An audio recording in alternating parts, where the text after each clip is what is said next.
For the Philadelphia Eagles to improve on offense and get back on track, they got to fix three key things. I'll tell you what those are coming up next right here on Locked On Eagles.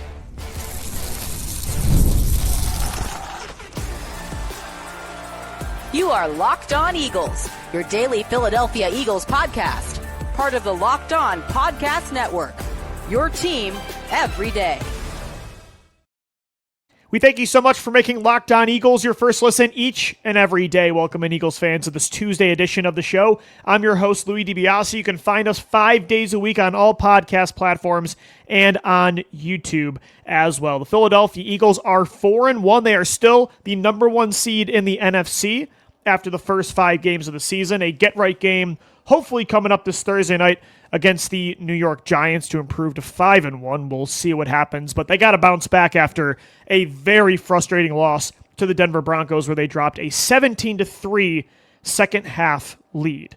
If they're going to do it, if they're going to get back on track, obviously the offense has to be so much better. There are so many numbers being thrown around on Twitter this week and different podcasts and the national media on TV, the local media and articles, and you're like, wow, number after number after number shows like just how bad or just how inconsistent this offense has been. And it's not black and white. And we said this on the postgame show after the Broncos loss on Sunday afternoon. It's like, what is the fix? What is the big problem?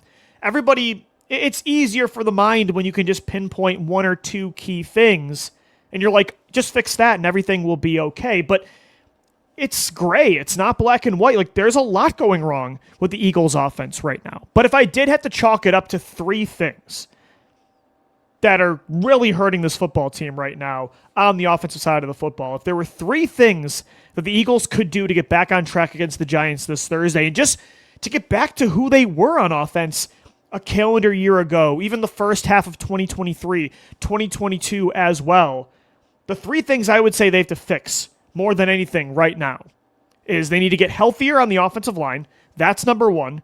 Number two, Jalen Hurts has to be way less hesitant when throwing into tight windows, throwing against zone coverage. That has been an issue throughout all 5 games this year.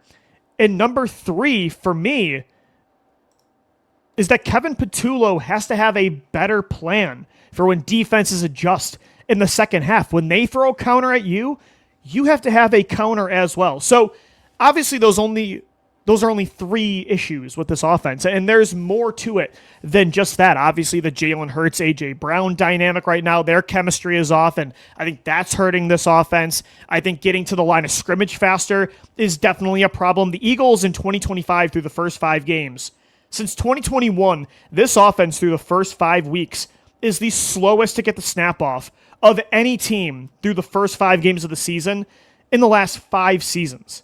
Like, they are constantly getting the snap off with under 5 seconds to go on the play clock, and that is very damning. That is a bad look when you talk about Kevin Patullo's job he's doing as the new play caller. Like, it does not feel like they are prepared every single snap. It doesn't feel like he has a clear plan for what they are going to do. So again, it's not as simple as the offensive line getting healthy, Jalen Hurts being more willing to throw in tight windows, Patullo having a better plan in the second half. But again, like, if I had to put a percentage on like what's hurting, if I had to rank what's hurting this unit the most, I would probably say it's those 3 key things. And those 3 things especially are hurting you in the second half of games. Obviously the first half against the Rams was brutal, but the Eagles' first half offense this year, it's kind of weird. Normally in years past, they were so bad at starting games fast on offense. They didn't score a single point in the first quarter last year until like the second month of the season. This year, it's been the opposite. They started really hot in the first half against the Dallas Cowboys. They started off hot in the first half against Tampa Bay, against the Denver Broncos. But when you look at the second half offense, when defenses adjust, when they start calling off the dogs, when they are not pressuring Jalen Hurts with blitzes and stacking the box and they're dropping back 7+ and playing zone coverage, and they're only rushing like 3 to 4 guys, Jalen Hurts, and I think a lot of it has to do with how much success they had last year of not turning the football over, having Jalen play a safe brand of football while the run game and the defense carry you. Obviously that worked last year and it helped you win a championship, but I think that's almost developed a gun-shy mentality, a Sam Bradford-like hesitation in Jalen's brain right now where he's just not willing at all when the game is close or they have a lead to make tight window throws. And again, I understand it to a degree. Like, yeah, you shouldn't be Carson Wentz, Jameis Winston, and I talked about this on the show a lot, but the numbers against Denver continue to back this take I've had up that Jalen is part of the problem right now, that he is not being aggressive enough. Like, right now, if it's not wide open, he's not throwing the ball. And I get with how good this team is when you have a lead, not wanting to be overly aggressive and to be irresponsible with the football and to turn the ball over. Turnovers, if you win the turnover battle, most of the time you win. But taking 6 sacks like he did against the Denver Broncos and having the most 3-and-outs in football this year of any team in the league, that's not much better. And throwing in tight windows is something you're going to have to do as an NFL quarterback because things are not just completely wide open. And we saw that against the Denver Broncos when they dropped back 7+ players throughout the majority of the second half. Jalen Hurts, I found this number on Twitter. Jalen Hurts had 21 dropbacks against Denver, facing at most a 4-man pass rush. He's 5 of 13. Well, this is actually in the entire NFL. This is not just against Denver. He's 5 of 13 for 31 yards and 8 sacks this year in those situations, which is good for the 3rd worst success rate in the NFL. So that stat is across all 5 games, actually, not just against Denver. But against the Broncos, like, the tape backs up that stat that he was just, I don't want to say scared, but very hesitant that if a play wasn't wide open, he did not want to put it in harm's way. But I think he's taking this way too far, and it's really hurting this football team. I understood the strategy last year when the run game and the defense were completely carrying you, but right now to produce on offense, the run game is not there. Like, you have to make throws in tight windows to move the football, or else you're not going to score points. And I'm sorry, like, taking sacks like that and 3-and-outs, yeah, maybe it's better than an interception in your own zone, but I think sometimes, like, an interception when you're trying to make something happen isn't always a bad thing. And tight window throws aren't irresponsible throws. Like, when teams are playing zone coverage, there's not a lot of gaping areas where it's so easy to you basically just go hand the ball to A.J. Brown and Devontae Smith. For even as good as the Eagles' weapons are, like, that's just not the reality in the NFL. And watching that tape back, looking at that stat for Jalen Hurts, he's the 3rd worst quarterback in the league this year when teams are only sending 3 to 4 players at him. It used to be the opposite, but he's figured out the blitz.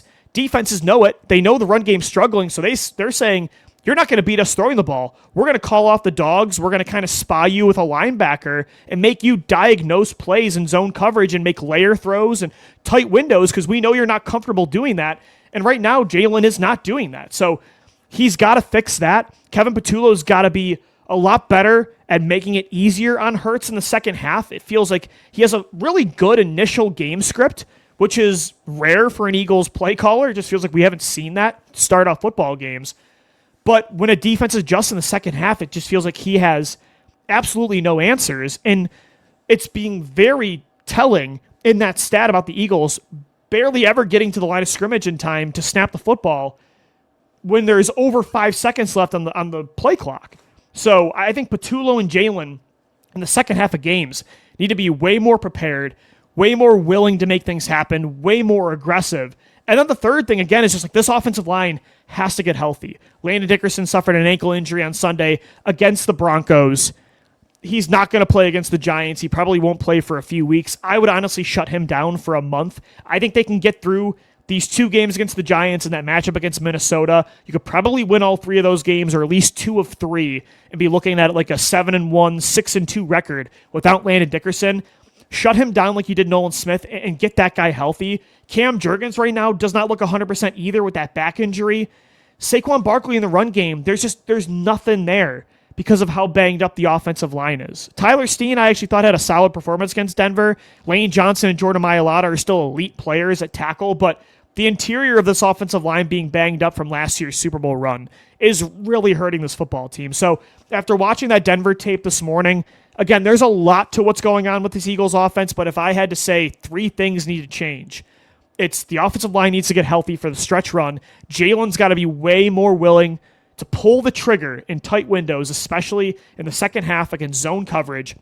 And Kevin Patullo, man, you got to get this team ready to snap the ball with over 5 seconds left on the play clock, and you got to have a better counter to defensive adjustments in the second half. Another thing, though, is Jalen Hurts and A.J. Brown, they need to figure this beef out that they have. And it sounds like last night, Saquon Barkley kind of made them hash it out. And it sounds like it was a positive conversation. We'll get into why that's so crucial coming up next right here on Locked On Eagles. Today's episode of the Locked On Eagles podcast is brought to you by PrizePicks.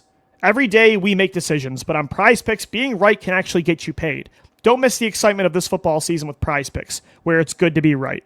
Playing PrizePicks is such a fun, simple way to add more excitement to football. You just pick more or less on player projections like Josh Allen's passing yards or Saquon Barkley rushing for a touchdown, and then you're in the game. I love how quick it is. You can make your lineup in under a minute.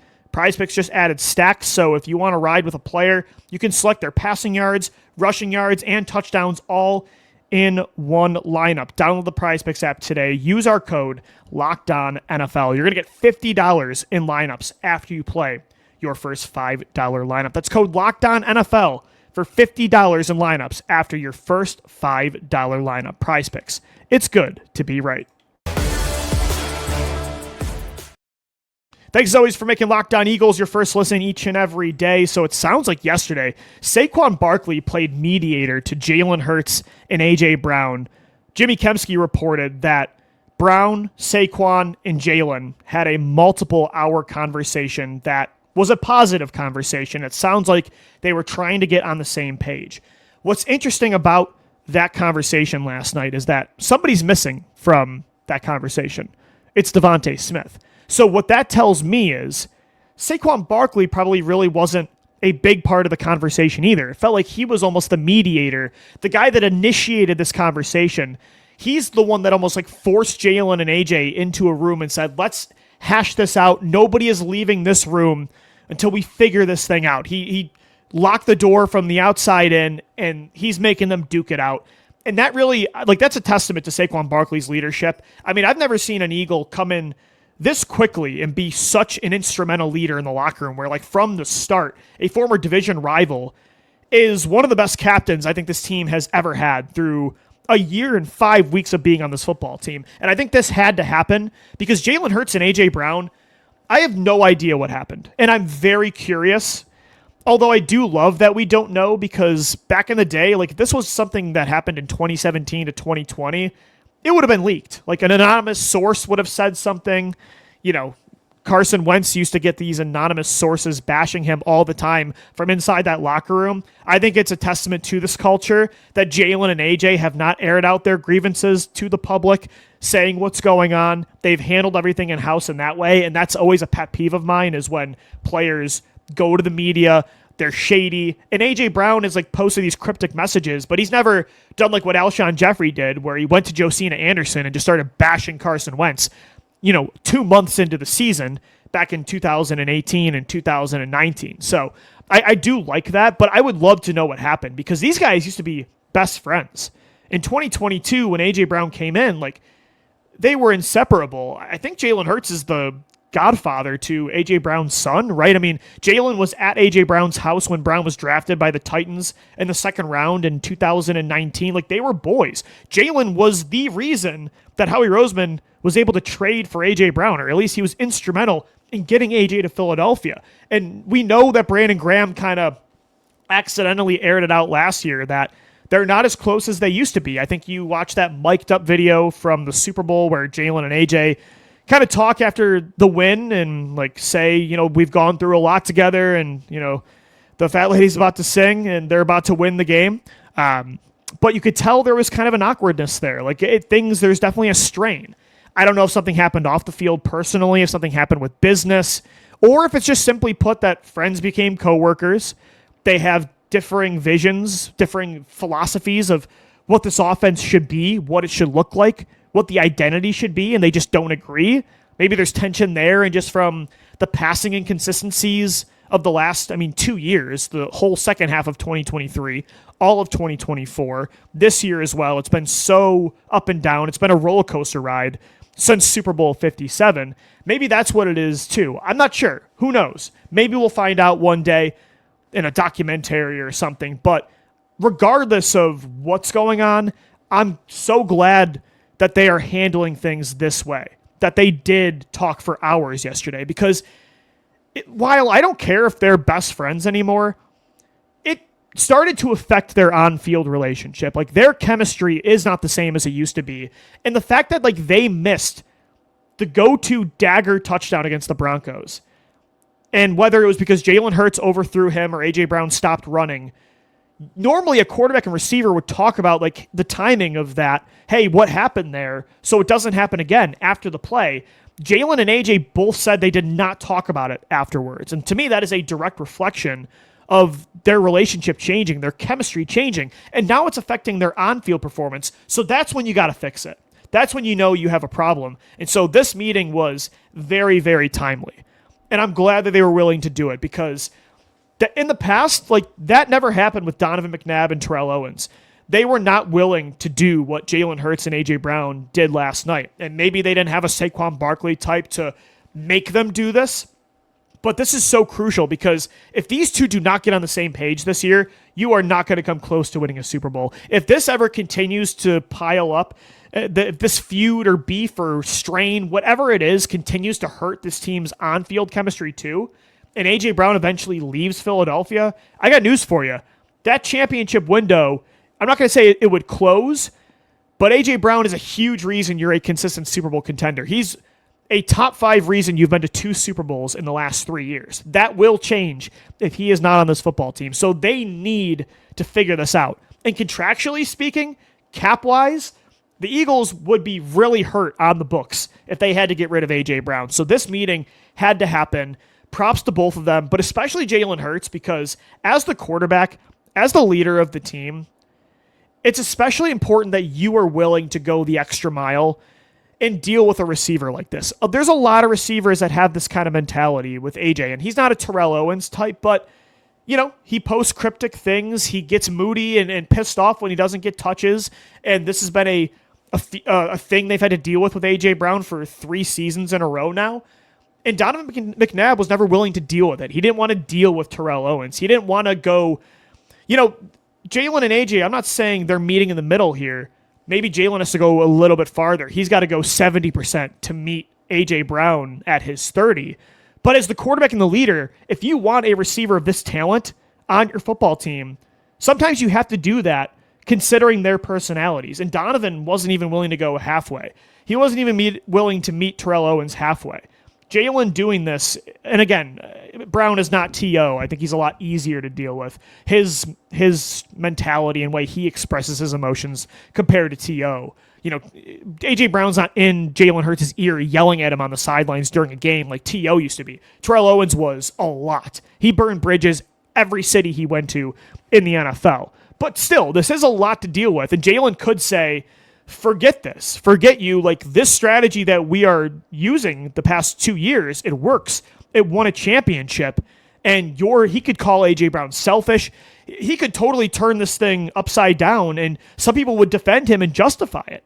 He would kind of be in the right in some way to be pissed off. But they're not doing that because they know that would hurt this football team in the long term. It's a very selfless approach right now, and that's huge because, again, that did not happen in the past with the Eagles with a lot of different eras. Like, you never saw that with Carson Wentz and his receivers or whoever was talking about him behind closed doors. So this had to happen. And again, I don't know if they'll ever be best friends again. The journalism major in me would love to know what happened, but I'm kind of glad we don't know because that shows this team, these players truly care about the team and truly put winning over anything. All right, guys, we'll wrap up this Tuesday edition of Locked On Eagles. Coming up next, that Denver loss was so frustrating, and the Eagles really should be 5-0 right now heading into this Thursday night matchup against the Giants, but there are some positive takeaways from that game that we will get into coming up right here on Locked On Eagles.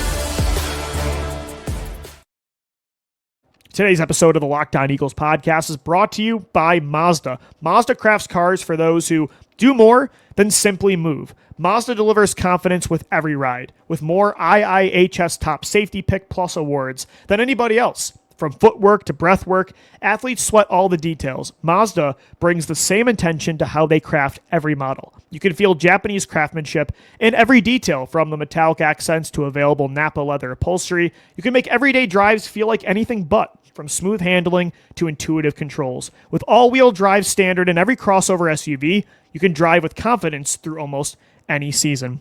Like our players, Mazda sweats every detail, because when you make every move count, impossible becomes irrelevant. Mazda, move and be moved. All right, so the Eagles are 4-1 because their second half offense is just terrible. They can't stay on the football field. They have the most 3-and-outs in football.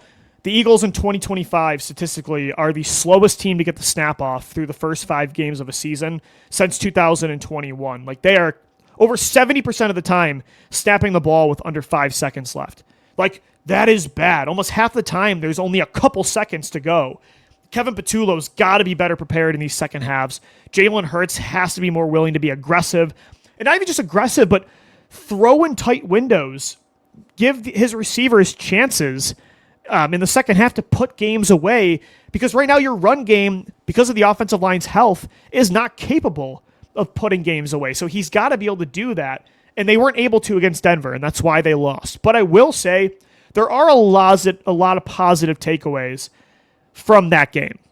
Like, the Eagles could, with all of that being said, all of the offensive issues, they should be 5-0. And they've had the toughest schedule in the NFL. Like, if you don't have these crazy penalties, they pick up the intentional grounding penalty on Bo Nix, which would have pretty much killed that drive and gave the Eagles a chance to win that football game.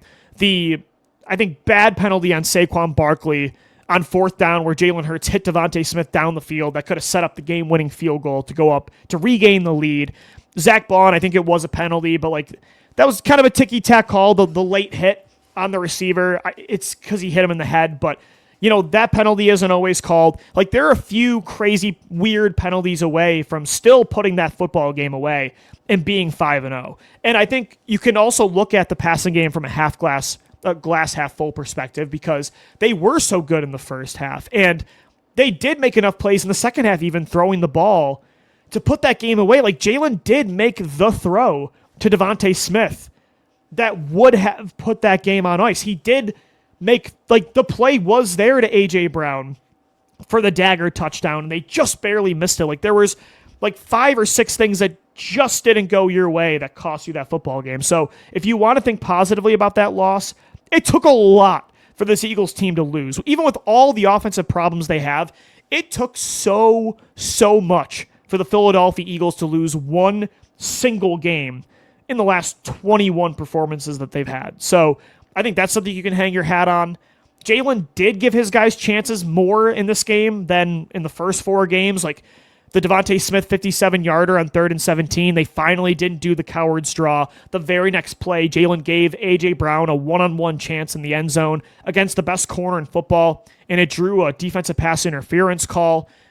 They're really good throwing the ball in the red zone to Dallas Goedert. The wheel route Jalen checked into for Saquon Barkley's touchdown. Like, there are a lot of positives to feel good about. Again, I've said on the show multiple times throughout the last couple of weeks, it's just about consistency, especially in the second half. When the run game is not there, you have to find other ways to close games out. And I think they will figure it out eventually. Right now, it's just not there. But the building blocks are there. Like, you can see little glimpses of it. And I think eventually I really do believe, I said it last week too, and they collapsed again. But I really do think it's going to happen. I think they are going to turn this thing around. And on defense, like, they held Sean Payton, his offense, and he's one of the best play callers in football, it's only 3 points until like the end of the third quarter, when they finally just gave in because they were so tired. I mean, they had a lot of good performances. Drew Makuba was great against the run. Azeez Ojulari, he's been a healthy scratch all year, comes in, had a really nice quarterback hit on 3rd down that forced a 3-and-out. He had a nice tackle for a loss against the run. Zadarius Smith had a sack in this game. I thought Jalen Carter wrecked this ball game and was held the entire game and barely got any calls. I don't know if he even got a single one of those calls. He has the second highest pass rusher win rate in the NFL right now, and I think Jalen hasn't really even had a great year. That just shows how dominant of a football player he is. Overall, like Keely Ringo is solid too. There were a couple times again where his weaknesses were exposed, but Denver tested him deep multiple times on third down, and he forced incompletions to get his defense off the field. It sounds like he'll probably be the starter again against the Giants, so Ringo's the guy as the third corner. Like, the defense was great again throughout the majority of this game. The offense is showing signs of life. It's just about putting it all together. And hopefully that Brown-Hurts meeting will really do them some good. Hopefully that collapse in the second half will just really make this football team think about what's going on and really correct this. We'll see what happens. They do have a get-right game, hopefully on Thursday against the Giants. One of the worst teams in football right now. A loss against New York would be devastating. We'll start to cover that tomorrow, and then we'll have crossover Thursday with Patricia Traina of Locked On Giants as well. So make sure you subscribe to Locked On Eagles on all podcast platforms and on YouTube as well. Thanks so much for making us your first listen each and every day. Make sure your second listen is the Locked On NFL podcast. Tyler the Madman Rowland gives you a shot of espresso to start your football day, while Tony Wiggins takes you into the barbershop for the smoothest breakdowns to end the day. Find Locked On NFL on YouTube or wherever you listen to your podcast twice a day. Thanks so much for downloading, watching, and listening to Locked On Eagles. And as always, let's go Birds. Fly, Eagles, fly.